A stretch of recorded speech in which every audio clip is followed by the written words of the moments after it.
Olá pessoal, tudo bem? Aqui é a professora Arli, professora de Geografia do Instituto Genara Viana. Essa videoaula vai para a galera do 8º ano, turma 800 e 801.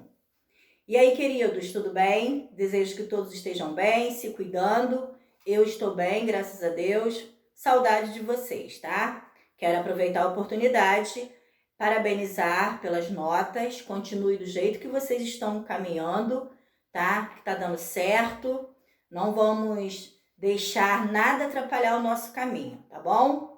Vocês estão entrando aí na semana de P2, né? Do segundo trimestre, fechando aí mais um trimestre do ano letivo, e eu peço que comecem a estudar. O conteúdo da prova é o capítulo 11 e o capítulo 12. O capítulo 12 eu vou fechar nessa videoaula, na videoaula de hoje. Então, não tem motivo para ninguém tirar nota vermelha, né?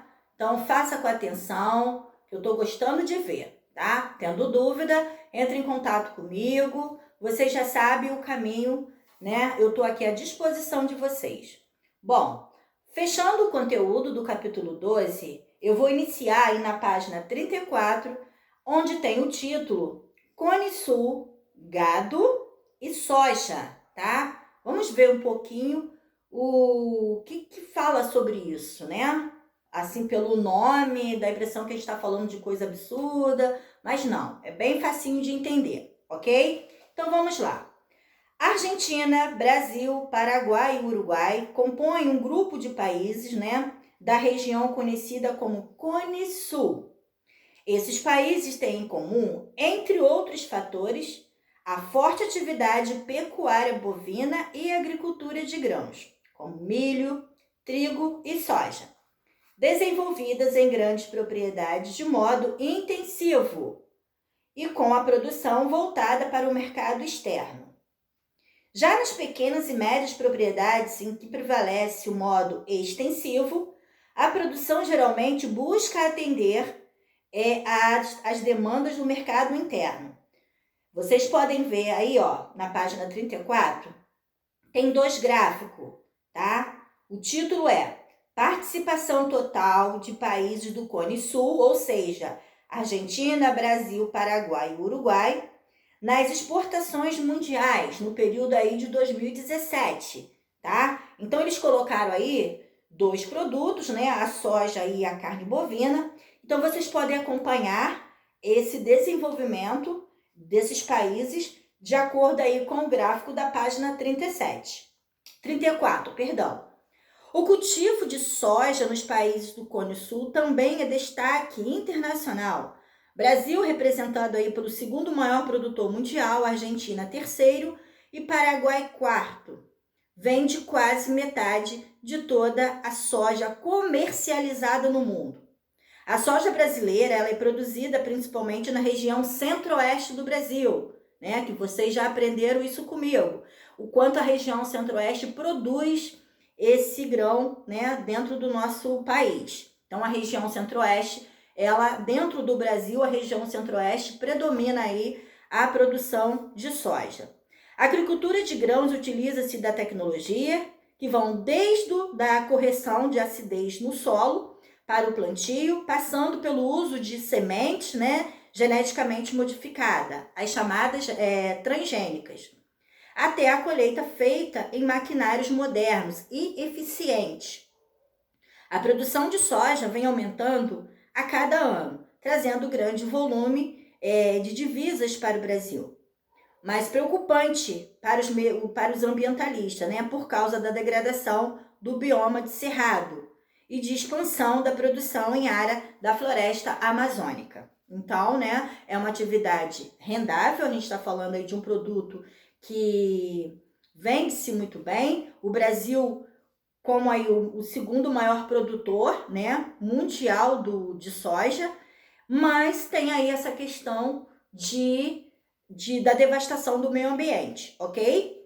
A grande extensão de terra disponíveis para o uso da região do Cerrado e a alta tecnologia empregada e o relevo favorável fizeram com que, ao longo do tempo, o Centro-Oeste assumisse a posição de destaque mundial na pecuária de corte. Já a paisagem dos Pampas, né, na região sul do Brasil, é marcada por suaves colinas recobertas por gramíneas, verdadeiras pastagens natural. Nessa região, grande parte das indústrias é de beneficiamento dos produtos pecuários com destaque para a alimentação. A gente está falando aí dos frigoríficos, de laticínios, né? Os produtos pecuários, com destaque para essa grande produção aí, a têxtil, também de calçado que se destaca dentro da região, relacionada aos artigos derivados de couro, por exemplo. Ok? Então, são os produtos que levam aí, principalmente o Brasil, que é o segundo colocado em produção de soja, tá? E lembrando que não é só soja. Lógico que o texto do conteúdo aqui de vocês tá dando uma ênfase maior na soja, né? Mas o Brasil, ele produz muitos outros produtos. Vou falar um pouquinho agora sobre as indústrias, né? Dentro dessa parte comercial aí que cresce dentro da América Latina. Conforme já foi dito, as atividades industriais da América Latina ainda é incipiente em muitos países, dependendo da mineração e da agricultura para garantir suas exportações. Em alguns países latino-americanos, porém, como Chile e Colômbia, a atividade industrial vem ganhando força graças aos investimentos de empresas estrangeiras, né? Ou seja, depende de empresas estrangeiras para acontecer esse crescimento. E Chile e Colômbia vêm recebendo ao longo do tempo esse incentivo, né? Por parte aí de empresas estrangeiras e multinacionais. Indústrias metalúrgicas, químicas, alimentícias e têxteis, principalmente dos Estados Unidos, vem contribuindo para o aumento de emprego e a diversificação na economia desses países. Lembrando que eu estou falando de Chile e Colômbia, ok? Os países latino-americanos mais industrializados são Brasil, México e Argentina, e mais recentemente o Chile. No Brasil, as indústrias historicamente se concentram na região sudeste, o que resultou ao longo do tempo na acumulação de capitais e na construção de uma infraestrutura para o escoamento dos produtos. Lembrando, galera, que a gente já falou disso, né, principalmente no 7º ano, né, que o quanto o Brasil, as regiões do Brasil, quanto cada uma delas tem sua participação especial dentro desse aumento de indústria. Lembrando, mais uma vez, a região brasileira que mais se destaca em quantidade, né, de indústria ainda continua sendo a região sudeste do Brasil, ok?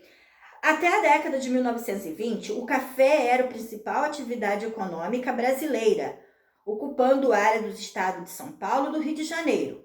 Porém, a grande crise de 1929, que nós já estudamos também sobre isso, né, que abalou aí o mundo, fazendo com que houvesse a queda na Bolsa de Valores, né, de Nova York, impactou significativamente essa atividade e os cafeicultores redirecionaram seus investimentos para outro setor, né, que no caso foi o industrial, o setor da indústria. A partir da década de 1950, o governo passou a investir na criação de indústrias de base, como siderúrgica, petroquímica, né, entre outras. Para atrair multinacionais, né, lembrando que esse texto aqui, ele faz lembrar, lá do 7º ano, quando eu falei com vocês, do primeiro e segundo impacto, né, do governo de Getúlio Vargas, né, que deu aí o primeiro impulso na industrialização no Brasil, que mesmo sendo o Brasil, o processo industrial no Brasil é um processo tardio, considerado tardio, comparado a diversos países da Europa, por exemplo. E o segundo impacto, né, que foi no governo de Juscelino Kubitschek. Então, a gente trabalhou isso no 7º ano e agora vem aqui lembrando no conteúdo do 8º essa parte, né, desse período tão importante aí, lembrando do processo industrial, do início do processo industrial no Brasil. Então, sempre lembrando desse período, tá? Do período do governo de Getúlio Vargas e depois de Juscelino, considerado aí primeiro impacto e segundo impacto a industrialização brasileira, ok? Então foi só para a gente lembrar um pouquinho do que a gente estudou no passado, que volta aqui nesse conteúdo, dando essa lembrança aí, né, para que vocês voltem a lembrar mesmo dessa parte importante do nosso Brasil. Essas empresas estrangeiras acabavam atraindo, né, por menores custos de produção. Lembrando do primeiro impacto, né, a industrialização no governo de Vargas, ele criou várias alternativas para atrair empresas estrangeiras para o país, para o Brasil. Então, ele ofereceu terrenos, né? Ele ofereceu a retirada de vários impostos para que essas empresas pudessem se instalarem aqui, tá?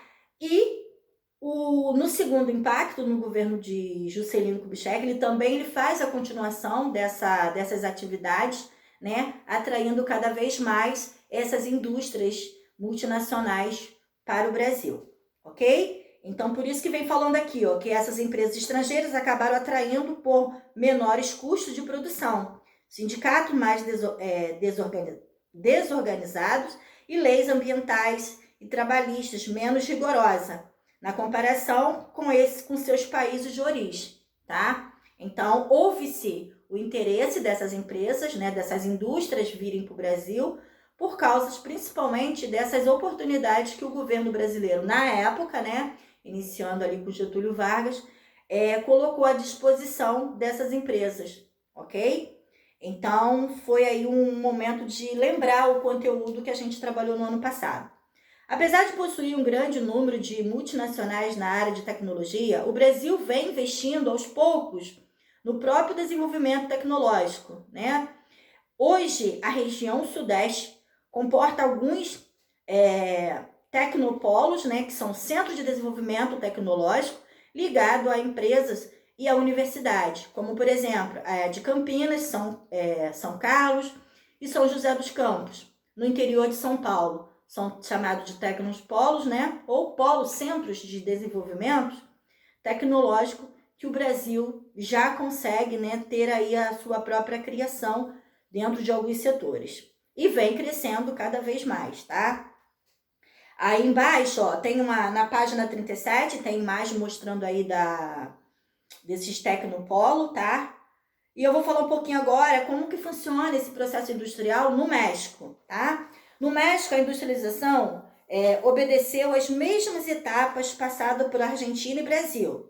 Entretanto, ela se tornou mais intensa a partir da década de 1994, quando foi criado o Tratado Norte-Americano de Livre Comércio, né? A NAFTA.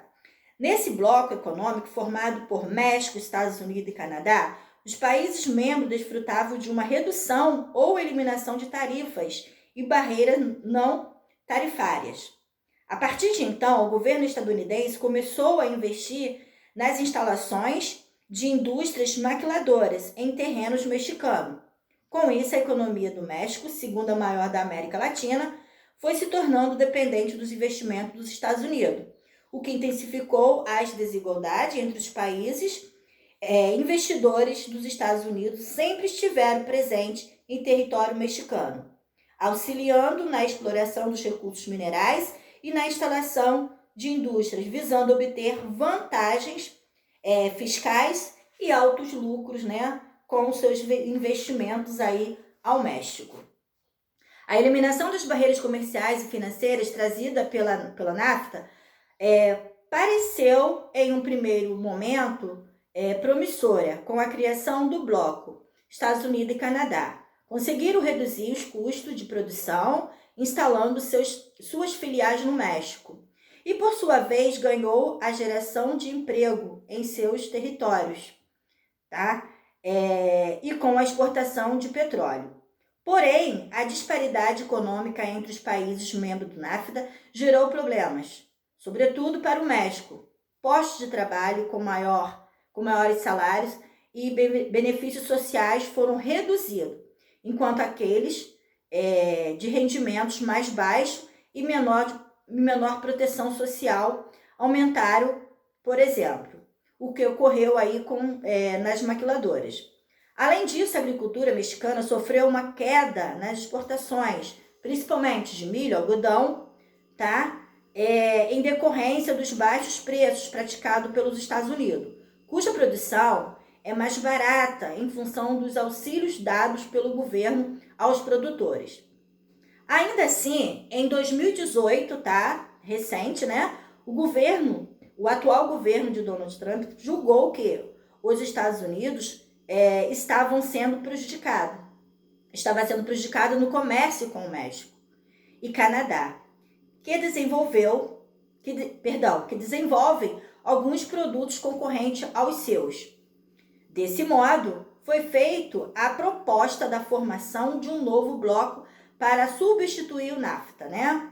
E que esse bloco, gente, ele foi aceito, tá? Ele foi criado e foi aprovado em seguida pelos governos mexicano e canadense, tá? Então, em 2018 aconteceu aí essa situação do atual governo, né? Dizendo que os Estados Unidos estavam tendo prejuízo. E aí criando, né, um novo bloco para controlar essa situação, ok? Então, essa sim, aqui a gente fecha o capítulo 12. Terminei falando dessa parte de indústria dentro da América Latina, tá? Lembrando, capítulo 11, capítulo 12, tá na prova. Tendo dúvida, entre em contato comigo. Precisando da correção, tá? Semana que vem farei a videoaula só com correção. Durante a semana, precisando da correção aí para colocar o capítulo em ordem, é só me pedir, tá bom? Beijo no coração, muita saudade, até breve, se Deus quiser.